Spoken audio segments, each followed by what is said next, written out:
ভালো লাগতো যে সব জায়গার আলেম এক জায়গায় হয়েছে, সব মানহাজের আলেম, আকীদার আলেম এক জায়গায় হয়েছে। কেউ যদি কারোর বিরুদ্ধে কাদা ছোড়াছুড়ি না করে সবাই যদি একতার কথা বলতো, আজকে মুসলমানের এই দুর্বিষহ অবস্থাটার সম্মুখীন হতে হতো না। হাতের তালু জিজ্ঞেস করছে এই শাহাদাত আঙুলকে, এই শাহাদাত আঙুলকে জিজ্ঞেস করছে, তোর ক্ষমতা কত রে? তোর কি কোনো ক্ষমতা আছে, কৃতিত্ব আছে? বলছে হ্যাঁ আমার আছে। বলছে কি?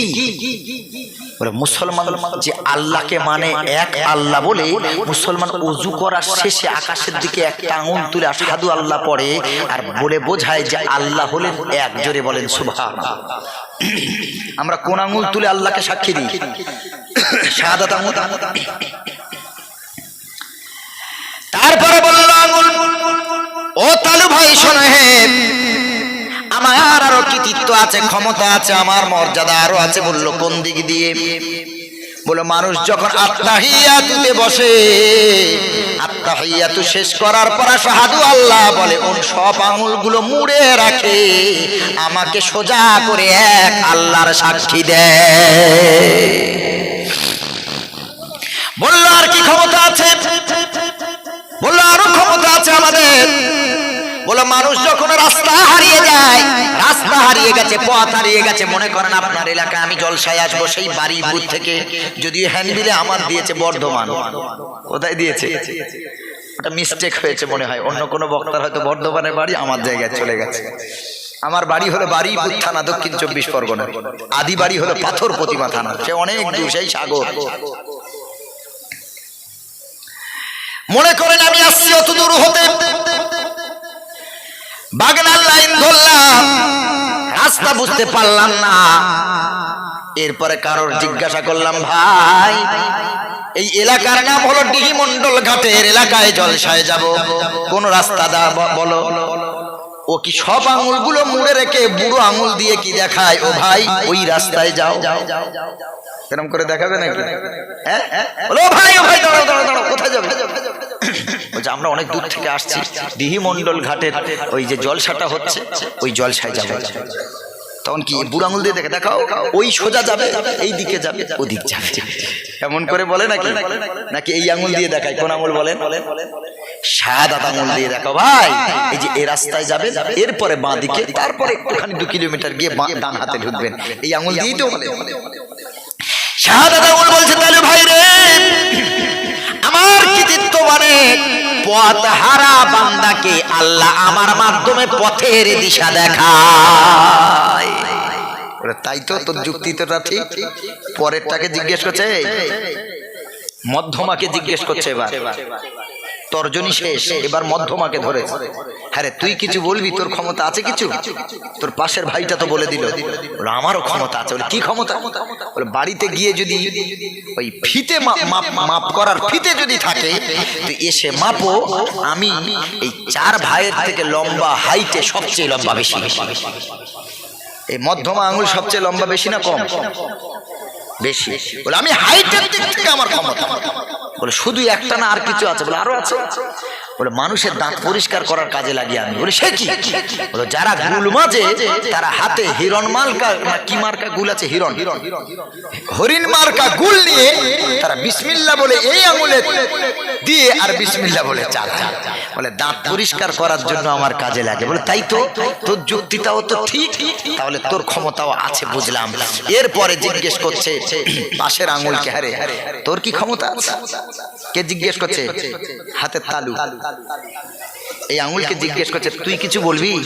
এরা দুজন তো পাশ করলো, এদের যুক্তিযুক্ত, এদের যুক্তিটা ঠিক আছে, যথার্থ আছে, তোর কিছু বলার আছে? বলে হ্যাঁ আমারও বলার আছে, আমি কেন বলবো না? এরপর বলছে শোনো, এবার অনামিকা বলতে শুরু করেছে। অনামিকা অনামিকা বলতে শুরু করেছে, তাহলে ভাই আমারও ক্ষমতা আছে গো। যখন দিন ধরা হয়, বিয়ে বাড়ি হয়, তখন সোনার আংটি, রূপার আংটি, মুক্তার আংটি, হীরার আংটি আমার 4 ভাইয়ের গলায় দেয় না, আমার গলায় দিয়ে আমার সম্মান বাড়িয়ে দেয়। সুবহানাল্লাহ পড়ে। দিন ধরাতে হিন্দু পরিবার, এখন মুসলিম পরিবারেও এই কালচার চলে এসেছে। অন্যান্য ধর্মের অন্যান্য পরিবার মানে ধর্মের যে রীতিনীতি আছে তাদের হচ্ছে দিন ধরাতে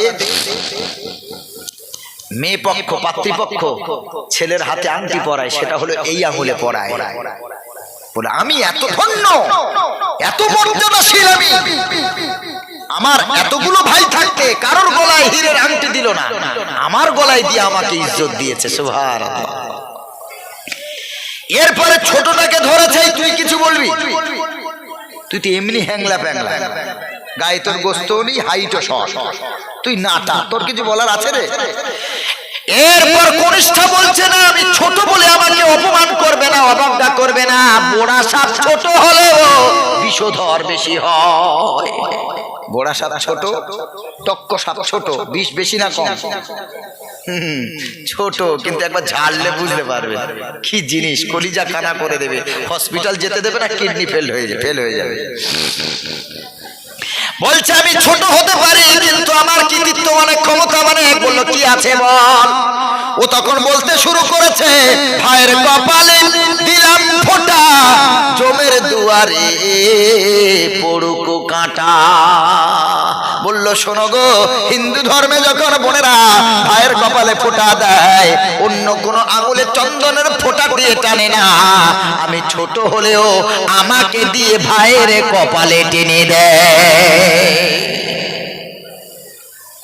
আর একজন বাকি কে গো বাবাজি? বুড়ো দাদু। এরপর তালু বলছে, ও দাদু কিছু বলবে? তোমার তো এমনি বয়স হয়ে গেছে, তোমার নাতি নাতনি গুলো তো সব ঠিকঠাক বললো, যুক্তি দিল, তোমার কি কিছু বলার আছে? এই তালু, আসল তো আমি রে। আসল কে? আসল দাদু। দাদুর সব বললো কেন? তোমারও এই বুড়ো বয়সে মানে কম্পিটিশনে তোমারও যোগদান করতে হবে, তুমিও কি ফার্স্ট হতে চাও নাকি? বলো হ্যাঁ, আমি তো ফার্স্ট হব, আমার সম্মান সবচেয়ে বেশি। বলো কেন? বলো যারা বয়স্ক হয়, বুড়ো হয়, তাদের ইজ্জত হয় সবচেয়ে বেশি। জোরে বলেন সুবহানাল্লাহ। ট্রেনে উঠেছেন, বাসে উঠেছেন, সব সিটগুলো ফিল আপ হয়ে গেছে, সব সিটগুলো ফুল হয়ে গেছে। একজন 80 বছরের বৃদ্ধ দাদু, 80 বছরের একজন বৃদ্ধা মা বাসে উঠেছে বা ট্রেনে উঠেছে। ভদ্র মানুষ যারা, তারা দেখতে পাচ্ছেন জয়ীফ মানুষ, দুর্বল মানুষ দাঁড়াতে পারছে না, তারা উঠে সিট করে দেয় না, তাদের জায়গা ছাড়ে না। আর কিছু মানুষ আছে খুব খাতারনাক, ওর বাবা সিট। আপনাদের আশেপাশে কোনো স্টেশন আছে বাবাজি? কোন স্টেশন? বাগনান স্টেশন। মনে করেন বাগনানের আগের স্টেশন কি আছে বলে? কি? কুলগাছিয়া। আচ্ছা, কুলগাছিয়ায় ধরলাম। কুলগাছিয়া থেকে মনে করেন ট্রেনটা আসছে হাওড়ার দিকে যাবে, বাগনানের উপর দিয়ে যেতে হবে তো। তাহলে এদের সকালবেলা সবজিওয়ালা, তারপর ব্যবসায়ী যারা আছে, বহু ট্রেন দেখেছি, আলেমদেরও ইজ্জত করে না এরা, এমন জঘন্য, এমন ক্রিটিক্যাল। ওরা সব দল আছে ওদের, একসাথে তাস খেলবে। ওই কুলগাছিয়া থেকে উঠবে, ও জানে যে আমার আরো 4জন 5জন সব কোথায় উঠবে? বাগনানে। আচ্ছা, আলহামদুলিল্লাহ। আপনার নাম? আপনার নাম? জি, অবশ্যই, আমি তো সেইটা চাই। বসেন, আমাকে বলতে দেন। শোনেন, ও ট্রেনে উঠেছে কুলগাছিয়া থেকে, এরপর ও আগে থেকে ওর বন্ধুদের সিট সব বুক করছে, ওরা সব উঠবে বাগনান থেকে, 8-10 জন সপ্তাহে তাস খেলা করবে। ওদিক থেকে তার আগে থেকে একজন উঠেছে, সে সিট পায় না, তাড়াহুড়ো করে ঠেলি দিয়ে সিট ধরার জন্য উঠেছে। ও যেই বসতে এ সিট বুক হয়ে গেছে। বলেন এ সিট বুক, এটা রিজার্ভ হয়ে গেছে, কারণ ওর বাবার ট্রেন আর বাবার সিট ওটা। কি আশ্চর্য কথা! এমন কি সিটে তো বসতে দেওয়া দূরের কথা, ওই জায়গায় যদি আপনি দাঁড়িয়ে থাকেন ভিড়ের মধ্যে, আপনাকে ওখান থেকে বার করে দেবে। এটা আমাদের কম্পার্টমেন্ট, এখান থেকে বেরিয়ে যান, আপনি ওই দিকে যান, আমরা এখানে একসাথে তাস খেলবো। কি আশ্চর্য কথা, কি আশ্চর্য কথা! আমি এদের কথা বলছি না, যারা ভদ্র মানুষ, শিক্ষিত মানুষ, ভদ্র মানুষ, মানবিক মানুষ যারা, তারা যদি কোনো বয়স্ক মানুষ ওঠে, কোনো নারী উঠলো, কোনো প্রেগনেন্ট মহিলা উঠলো, তাদের জন্য নিজের সিটটা ছেড়ে দেয় না বলেন? ছেড়ে দেয়। তার মানে উনি বয়স হয়েছে, বৃদ্ধ, এজন্য তার সম্মান বেশি। দুর্বল, কিন্তু সম্মানটা কি বেশি না কম? সম্মান বেশি। দাদু বলতে শোনো, বুড়ো আঙুল বলতে শোনো, হ্যাঁ আমার ক্ষমতা হলো বেশি, আমার ইজ্জত বেশি, কারণ আমাকে তো সব বুড়ো বলে ডাকে, আমি বুড়ো তাই আমার ইজ্জত বেশি। বলে আর কি আছে? বলে হ্যাঁ আর আছে। বলে শোন, আমি দাদু যদি আলাদা থাকি, আমার চারটে নাতি যদি এক জায়গায় মুঠো করে, আচ্ছা মনে করেন এইভাবে কেউ একটা ঘুষি ধরেছে বা মুঠো ধরেছে, মনে করেন এই বুড়ো আঙুলটা কিন্তু আলাদা, এই চারটে আঙুল এক জায়গায়, এইটাকে টেনে ছাড়ানো সম্ভব না? সম্ভব না? আপনারা বলেন। বুড়ো আঙুল কিন্তু আলাদা, শুধু চার আঙুল এইভাবে ধরেছে, ছেড়ে ছেড়ে ছাড়িয়ে দেওয়া সম্ভব না? সম্ভব না? সম্ভব। কিন্তু দাদু যদি এদের নাতির গায়ে শুয়ে পড়ে, এখন কেউ ছাড়াতে পারবে? জোরে বলে। দাদু বলতে শোনো, হ্যাঁ আমি দরজার খিলের মতো, দরজার শিকলের মতো, দরজার তালার মতো গো। আমার চার নাতি যতই বড়াই করুক, যতই তাদের কৃতিত্ব থাক, মহানুভবতা থাক, তারা যদি এক জায়গায় হয়, আমি দাদু আমাকে ছেড়ে তাদের ক্ষমতা কম, তাদেরকে ছাড়িয়ে দিতে পারবে। আর আমি বুড়ো দাদু যদি আমার নাতির গায়ে উপুর হয়ে শুয়ে পড়ি গো, এখন যে একটা মুষ্টিবদ্ধ ক্ষমতা তৈরি হবে, এই ক্ষমতা ছাড়ানোর ক্ষমতা কারোর নাই। তাহলে বোঝা গেল বুড়োরও ক্ষমতা আছে, তর্জনীরও ক্ষমতা আছে, অনামিকারও ক্ষমতা আছে, কনিষ্ঠারও ক্ষমতা আছে। সবাই সবার যুক্তির দিকে পারফেক্ট। আমি যেটা বোঝাতে চাইলাম, তবলিগওয়ালারাও আল্লাহ রসুলকে পেতে চায়, আহলে হাদিসওয়ালারাও আল্লাহ রসুলকে পেতে চায়, সুন্নিওয়ালারাও আল্লাহ রসুলকে পেতে চায়, ফুরফুরাওয়ালারাও আল্লাহ রসুলকে পেতে চায়, দেওবন্দিওয়ালারাও আল্লাহ রসুলকে পেতে চায়। সবার একটা ইচ্ছা যে সবাই আমল ঠিক করো, আল্লাহকে রাজি করো, রসুলকে খুশি করো, রসুলের সুন্নত মেনে চলো। সবাই সবার রাস্তা ধরে চলেছে, পথ হলো আলাদা, মত হলো আলাদা, কিন্তু আসলে হাই রোড হলো একটা। আমি বলতে চাই সবার তো তোমাদের ক্ষমতা আছে, সবাই সবার দিকে ঝুঁকেতে ঠিক, সবাই সবার ক্ষমতায় অধিষ্ঠিত।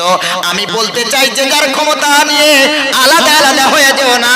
তোমরা পাঁচজন যদি এক জায়গায় সকল ক্ষমতা এক জায়গায় আসো, সবাই যদি মুষ্টিবদ্ধ ক্ষমতা তৈরি করো, তাহলে মুসলমানকে মারার ক্ষমতা পৃথিবীর কারো বুকের ক্ষমতা হবে না। কি গো বাবাজি, কথাটা ঠিক বলছি না ভুল বলে? সবার তো ক্ষমতা আছে, সবাই বলে আমি ঠিক, আমি ঠিক, সবাই সবার যুক্তিতে ঠিক, তাহলে ভুলটাকে সবাই বলে আমার তরিকা ঠিক, আমারটাই ঠিক, আমারটা মানো।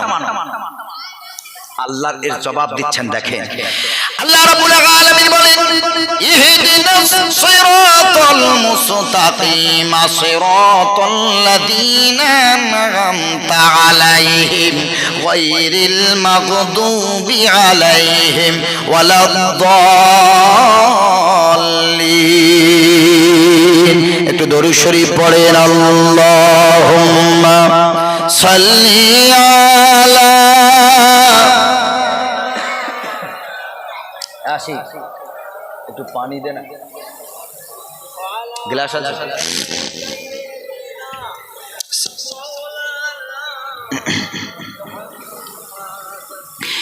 ঈমানের পথে অবিচল থেকে আমার মরণ যেন হয়। ঈমানের পথে অবিচল থেকে আমার মরণ যেন হয়।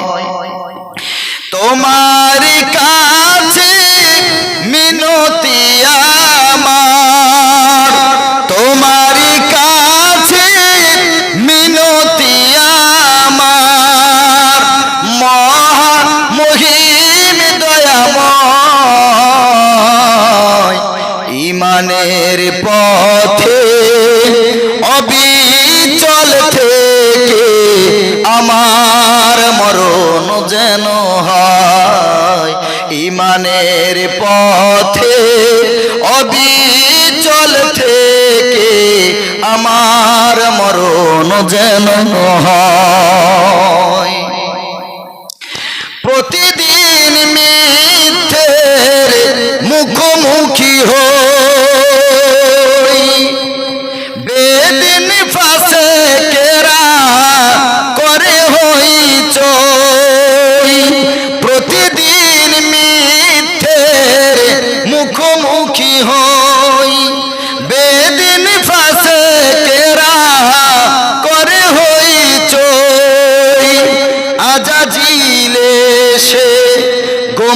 রাগী সুর গান করে তোলে মনময় আজাজিলে সে গমরাগী সুর গান করে তোলে মোহময় ইমানের পথে অবিচল থেকে আমার মরণ যেন হয় ইমানের পথে অবিচল থেকে আমার মরণ যেন হয়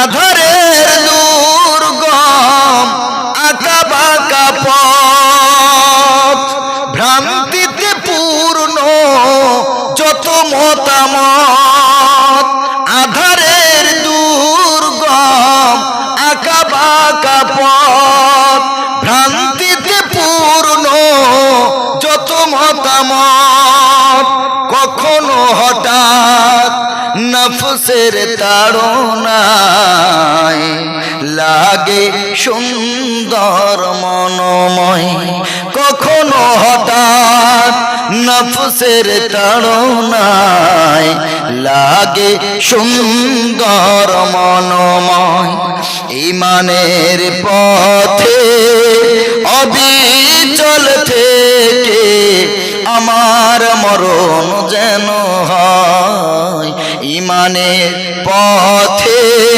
অবিচল থেকে আমার মরণ যেন